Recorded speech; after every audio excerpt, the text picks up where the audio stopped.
Okay, so you're a new D&D player and you want to be a good D&D player, but you don't know what you need and you don't know what's expected of you. I mean, the Dungeon Master is doing all this work and you see the other players, and either at the table or online, they have these other books and they have binders, and you don't know what you should be doing. First, there are only a few things that you really should bring with you to every session.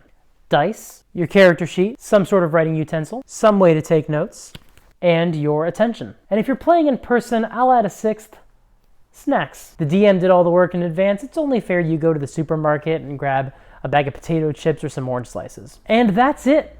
That's all you need. You should probably at some point get a copy of the player's handbook. And if you're playing a character that uses any of the other books that have been published, either officially or by a third party, you should pick up a copy of those as well. But as long as the DM has a copy or one of your other players has a copy that you can reference, you don't need those yet. Give it a few months, make sure this is a hobby that you enjoy, and then invest in a book. They go for about $50, which is not cheap. But a matinee movie ticket costs about $10, so this is about 5 movies seen at a reasonable price. So I think after 5 sessions, if you've enjoyed yourself, then picking up a copy is worth it. Because you'll get more than 5 more sessions of use out of this. You'll get years of entertainment out of this. But okay, enough about the books. Those are not essential yet. Let's go through the items that you should bring to every session. 1, dice. Technically, you don't even need a physical version of this. You can download a dice rolling app and roll your dice virtually.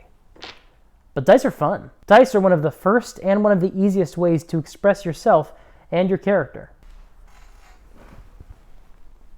I didn't know that was still... Look, there's just going to be some continuity errors in this episode, and that's okay. There are lots of vendors that sell dice, and you can spend hours browsing them for the best options. Some are simple, others are intricate. Some are beautiful or spooky or modern. Most are plastic, but some are metal. And there are some out there that are made of actual meteorite, or like gold. You can keep them in the boxes they came in, or you can buy bags or dice holders. You can sink a lot of money into your dice if you want to. But all you need is one set of dice. One set of dice that usually includes 7 dice, sometimes 6, but that's still fine. A set of dice can be as cheap as $5 or $6, and sometimes you can get a group of dice online. Just search polyhedral dice and see what you like, and look at the cheap options. Don't spend money if you don't want to. You will definitely get more than a few years of use out of your dice. I got this set in 2007. This is my first set of dice, and I still use them. I've used these across 3 different editions of D&D, for maybe hundreds of games. Now, I do like to get other dice as well. I like finding a set that best suits the character I'm playing or the game that I'm running. When I'm playing a spellcaster, I like to have enough dice on hand that I could conceivably roll any one of my spell's damage at each of its highest levels that I could possibly cast the spell at. That's a lot of dice to roll out at once, but I'm extra that way. That is all optional. All you need is one set,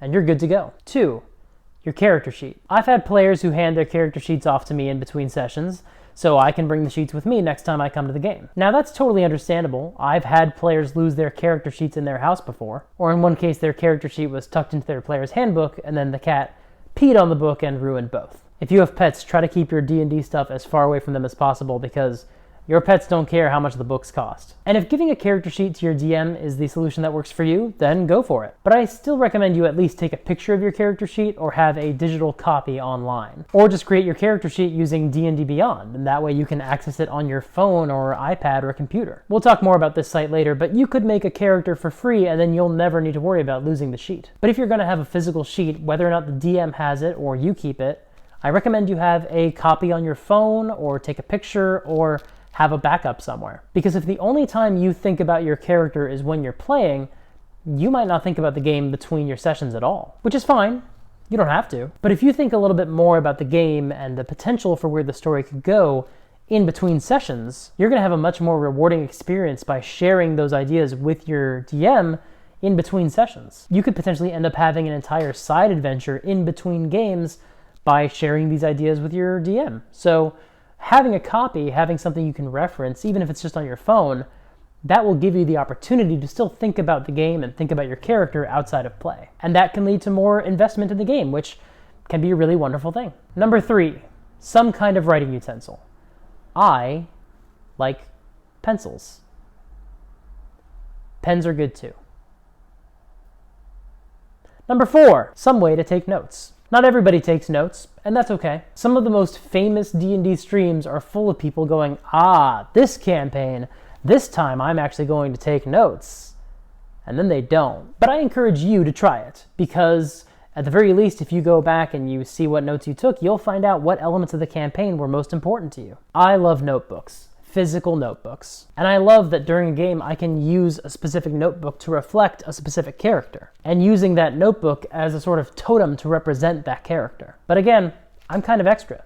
You don't need to do that. A simple yellow legal pad, or the Notes app on your phone, if your DM allows phones at the table, that's fine. 5, your attention. As you might have noted, there are substitutes and workarounds for almost everything else on this list, but not for this. This is essential. This is critical. If you aren't able to offer this, you should really consider whether you're going to play at all. If you can't offer this 1 week because of something else in your life, let the group know it may be worth just taking a skip and coming back when you can offer your attention. It's fine if during the game you don't offer suggestions for what the group should do, or you don't talk in character, or all you do is roll dice when you're asked and answer the DM's questions when they ask you stuff. That's all that's asked and expected of you. And some players need to do something with their hands in order to maintain focus on the game. Having a mindless phone game where you connect dots, for example, like that can be totally fine. If you have an attention issue, just let your DM know and they'll probably accept it. But the reason they'll allow that is because the expectation is that you're going to come to the game with your attention. That's why I've been at tables where your phone is not allowed out, with the exception of those who need it for attention purposes. When I'm playing remotely, I will sometimes feel my attention slip because, well, I was locked inside for 2 years. We're 3 years into a pandemic now, and it's tempting for me to open up another window and check my email or see if a blog that I follow has posted an update. That strips my attention away from the game, and it's not okay that I do that. Even if no one else knows, just because they're not aware I'm doing it, it doesn't make it any less disrespectful to the other players. 6, snacks. I mean, ask people what they're allergic to and stuff. Maybe ask people if they have a flavor preference, basic snack stuff. Now, there are, of course, other things you can get. You only really need the player's handbook if you're going to use it. Otherwise, the basic rules online are fine. But even this might not be enough for you. After all, the people who make the game, Wizards of the Coast, they keep printing more books. And these have other options like races and classes that you could play. And other companies will publish their own content that you can also use in 5th edition D&D. I don't have as many of those here, but I have a long wish list of things that I want to buy. So, do you need these? Well, no, not really. If you want to know all the options that are out there, you can find YouTube channels that cover every possible subclass. If you find one that sounds interesting, go track that book down, and if you like what you read, buy it. But also, your DM might not want people using all those options in their game. After all, it's their decision. We'll do more videos about this in the future, but you can really only expect your DM to include the stuff in the player's handbook. Anything beyond that, that's up to their discretion. Some of this stuff is even optional. There's things like feats, which are explicitly an optional rule, and not every DM allows them. And your DM could also say there's stuff in this book that they don't want to allow at their table. Although if it's not marked as optional in the text, like a race or a class or a subclass, they should really let you know before you've created your character, because that should be part of their session 0 prep. But beyond that, they're not obligated to include anything from any other books, so it may not be worth you seeking anything else out. You're still welcome to do so. Certainly, some of your other players might.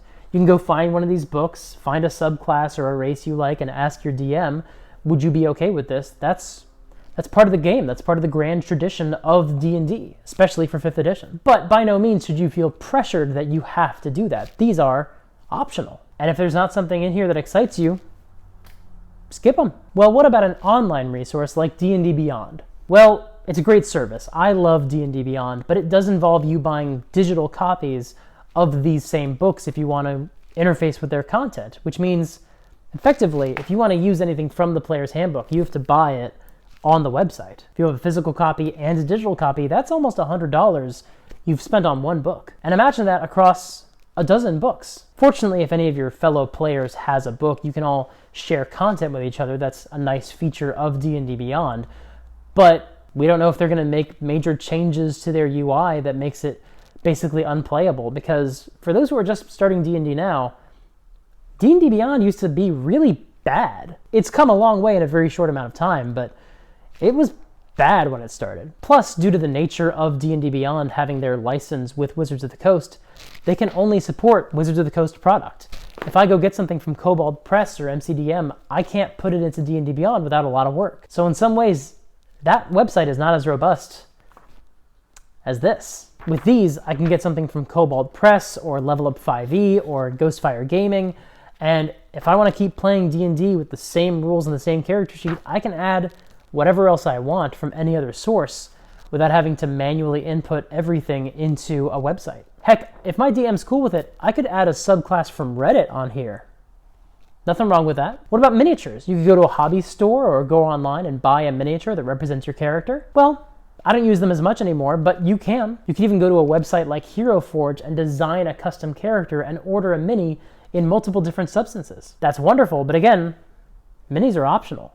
You may not end up using them in the game, so talk to your DM and make sure you know whether or not it makes sense for you to spend your money on it. So really, there are only 5 things that you must bring to your D&D game in some form. Dice, your character sheet, some kind of writing utensil, some way to take notes, and your attention. And again, maybe snacks. Thank you so much for watching. If you found this useful, please like and subscribe. At some point, I will make a video of resources for DMs, but that's a longer conversation and probably will involve a little bit more research on my part, so that may be a little bit down the line. I want to cover the basics first. Thank you so much for watching, and until next time, play fair and have fun.